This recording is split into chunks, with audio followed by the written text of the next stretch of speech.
federal authorities led by Attorney General Pam Bondi and FBI Director Kash Patel made a huge arrest. On Truth Social, President Donald Trump celebrated the moment in, well, very, very concise language for the president. Usually it's, like a paragraph and a half. Nope, this is all he had to say. Just captured a major leader of MS-13. Tom Homan is a superstar. That would be your top law enforcement official in charge of border control and of deporting scumbags who are in this country illegally, wreaking havoc and terror on innocent Americans. He's your border czar. He's Tom Homan. Now, earlier this morning around 8:30, they assembled a press conference in Manassas, Virginia, just a stone's throw away from where the arrest took place. Here's your Attorney General Pam Bondi breaking down exactly what happened. We have been out since about 4:30 this morning. The great men and women of law enforcement have been working on this operation for days and days and probably weeks.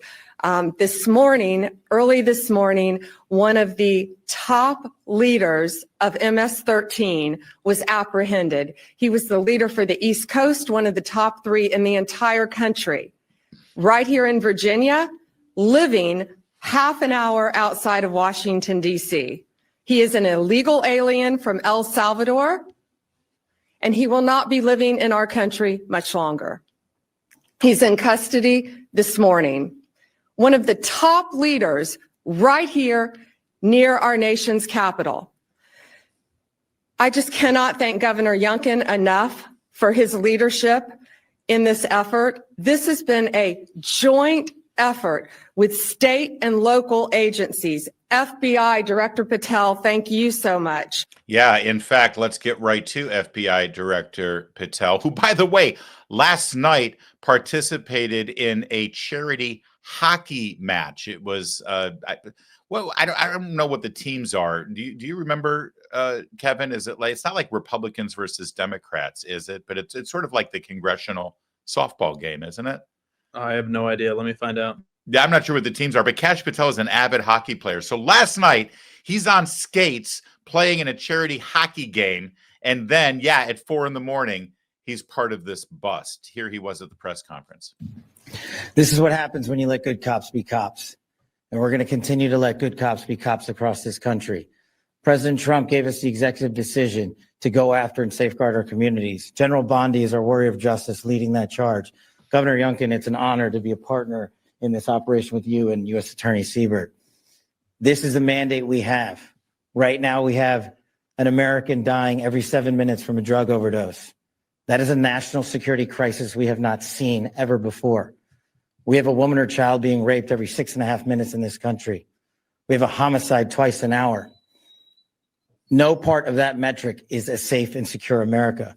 But thanks to the brave leadership of this administration and the folks that you see here, we are returning our communities to safety. As you heard, we took down this morning a top leader of MS-13. That is not done easily. That is done with brilliant law enforcement.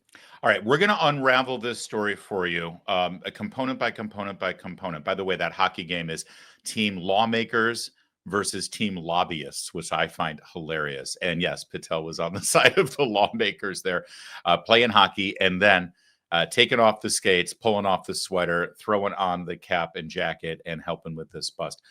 We're going to unravel all of this for you. We're going to tell you this story from the Attorney General and from the Department of Justice's perspective, along with the FBI. Also, you heard them mentioning Governor Glenn Youngkin in Virginia. He had something to say, and we're going to share that with you, and also the politics of this.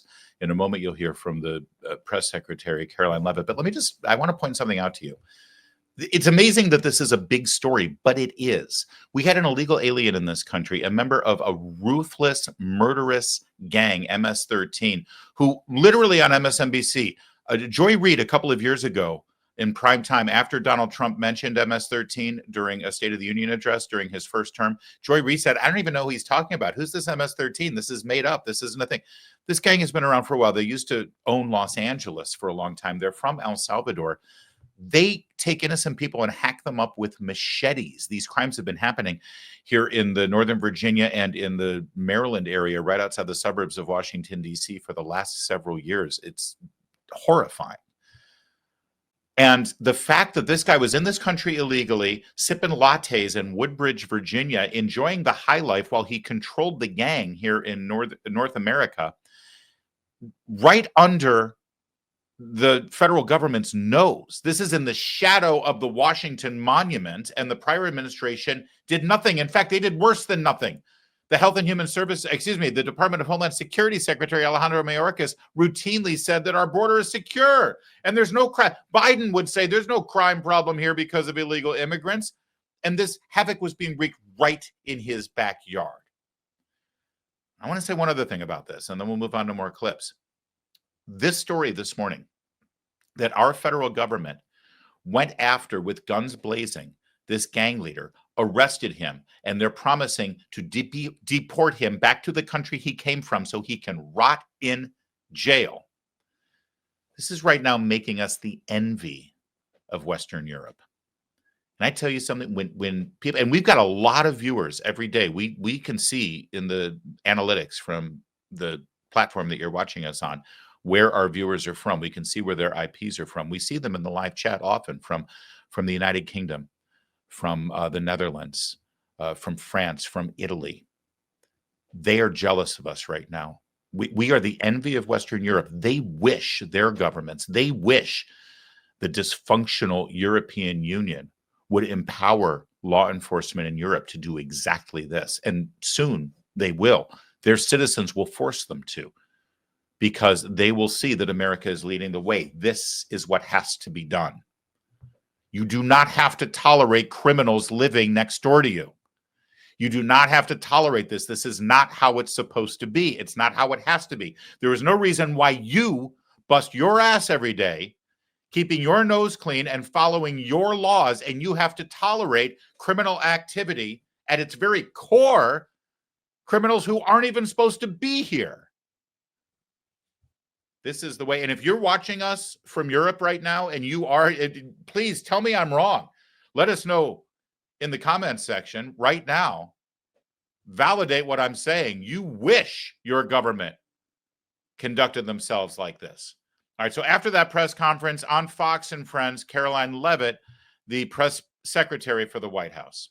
I want to commend President Trump and our great Attorney General Pam Bondi, our FBI Director Kash Patel, and Tom Homan. This is what happens when you have competent federal leadership at the top, working with state and local law enforcement on the ground to put bad guys in jail. And this is a directive that has come from President Trump here at the White House to law enforcement agencies across the country. This president has your back, and he is going to support you as you pursue illegal immigrants and you pursue violent criminals in American communities. This individual who they arrested today was a national ringleader of the brutal MS-13 gang, a gang that the previous administration, Joe Biden and his cabinet and his team allowed to infiltrate in our country. And now President Trump and his team are cleaning up that mess by arresting these individuals. And this took place 30 miles outside of Washington, D.C., where you have politicians and mainstream media journalists who live in this city and who have derailed against the president and his crackdown on illegal immigration and on violent crime. They should be grateful that monsters like this are no longer going to be living in their communities, thanks to the great leadership of President Trump and everybody who was on the ground. They were working throughout the night, no sleep for this team, to make the lives of the American people safe. I want to safer. Yes, that is correct. Let's go to what the scene looked like at the crack of dawn here. Dawn's early light. This is a photograph that was tweeted out. You can see Attorney General Pam Bondi in the center and FBI Director Kash Patel in his FBI jacket there. And by the way, we're all thinking it, but I'll say it. What a cool skirt. It's not often that the Attorney General shows up in a very cool, that's a good look.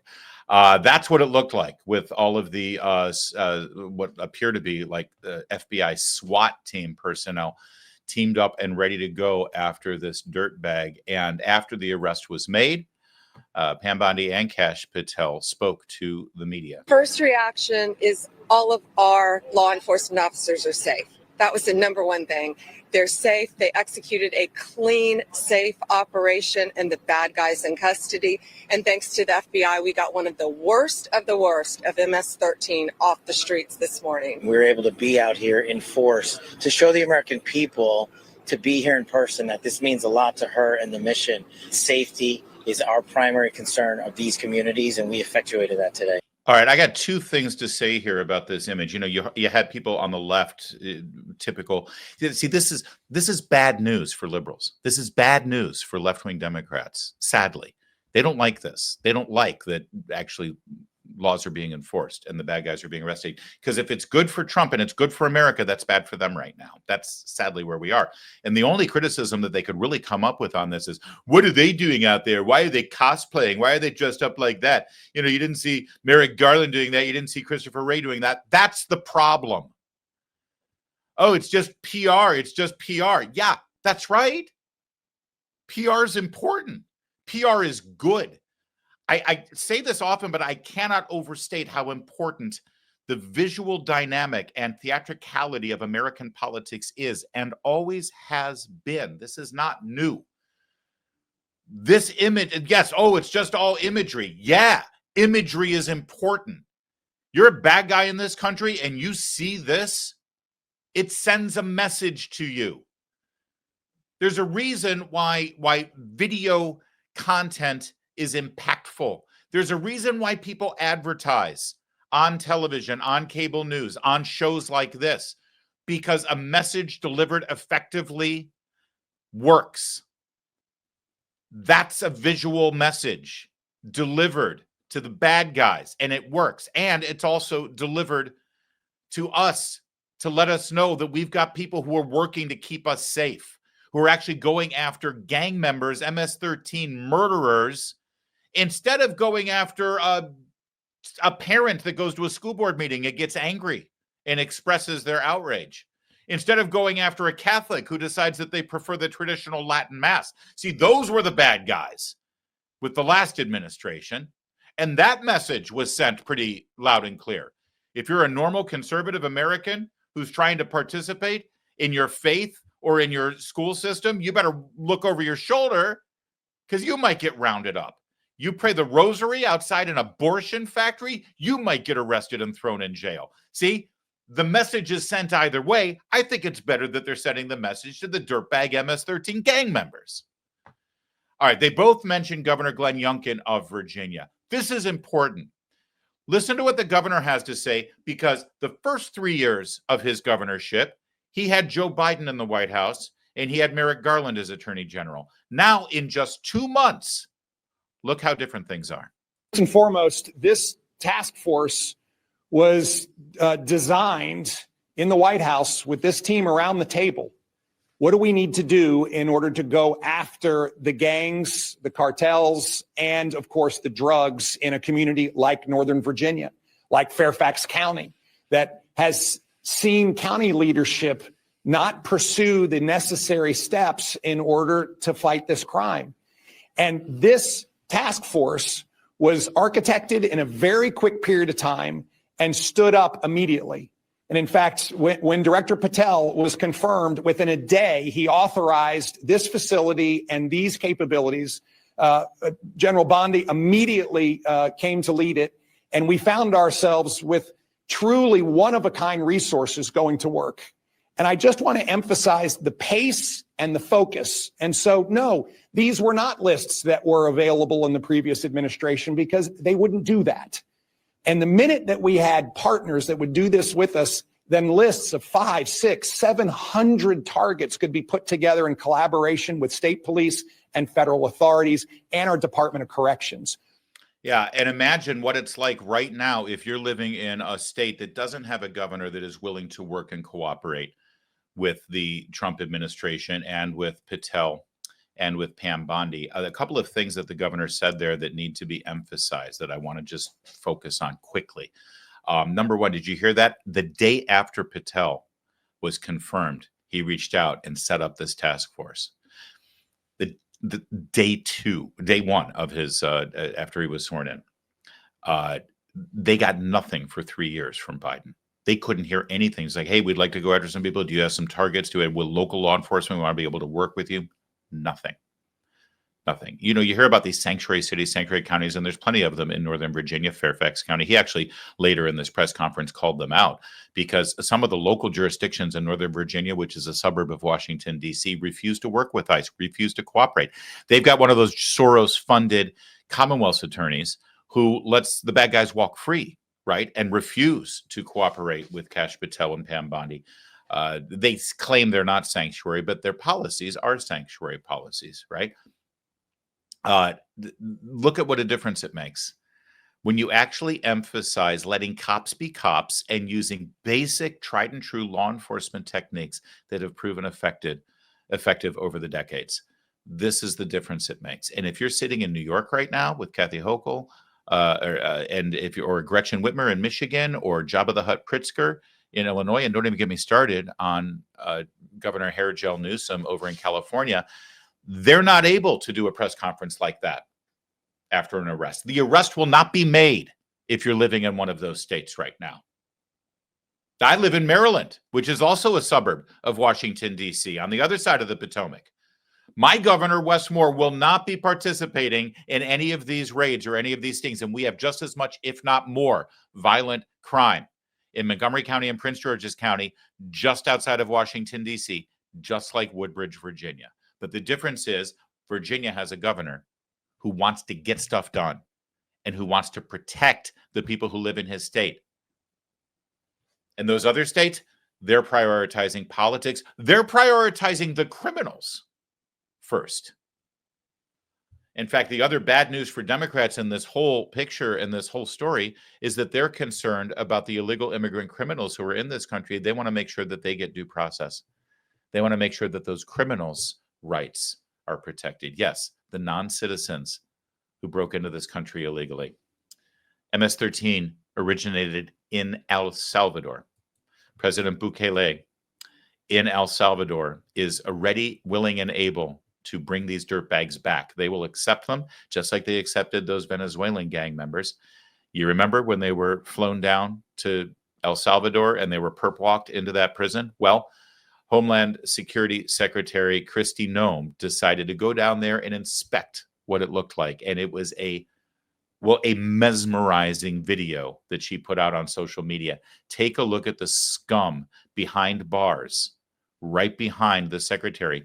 And just imagine for a moment, if those bars weren't there, if those men were back on the streets of America right now, and that woman wasn't the Secretary of Homeland Security, but it was your wife or your daughter or your sister or your mother. Take a look at this. Here at CCOT today and visiting this facility. And first of all, I want to thank El Salvador and their president for their partnership with the United States of America to bring our terrorists here and to incarcerate them and have consequences for the violence that they have perpetuated in our communities. I also want everybody to know, if you come to our country illegally, this is one of the consequences you could face. First of all, do not come to our country illegally. You will be removed and you will be prosecuted. But know that this facility is one of the tools in our toolkit that we will use if you commit crimes against the American people. Yeah, like I said, these images and these messages delivered in this way have an impact. It's a far cry from Kamala Harris, our former border czar, standing in Guatemala after handing a giant check of tens of millions of dollars over to that corrupt government, standing there saying, if you're thinking of coming, do not come, do not come. Yeah, that worked. Guess what? They came by the millions. Trust me, this works a lot better. This is much more effective. And I just want to finish on one note once again. The judges that were appointed by Biden and Obama, the leadership of the Democrat Party, the elected officials in the Senate and in the House, when they see this image of these criminals, of these gang members, of these violent thugs who were once walking our streets, who were led into this country, who were welcomed into this country, who in some cases were even flown into this country by the last administration, when they see this picture, they don't breathe a sigh of relief thinking, oh, thank God, they were arrested and they were deported and they're in jail where they belong. And they're not here to torment and terrorize my daughters, my wives, my mother. They don't think that like you do. They look at this picture and they worry about their civil rights. They worry about their constitutional rights for illegal immigrants who entered our country illegally. They worry that the Alien Enemies Act shouldn't have been invoked to send them to prison. They're worried about them, not me. I'm worried about us. And thankfully, finally, we have an administration who shares that concern and is actually doing something about it. And maybe more of these mass deportations, maybe more of these arrests will have a twofold effect. Number one, it'll tell the people who are here, who should be deported, maybe they should just get out of town now on their own terms so that they're not the next ones in that prison cell. And number two, it sends the message to all of us that we've got a government who's functioning and doing the basics, the bottom line that we want from them: security and enforcement of the law. Boy, what a difference an election makes.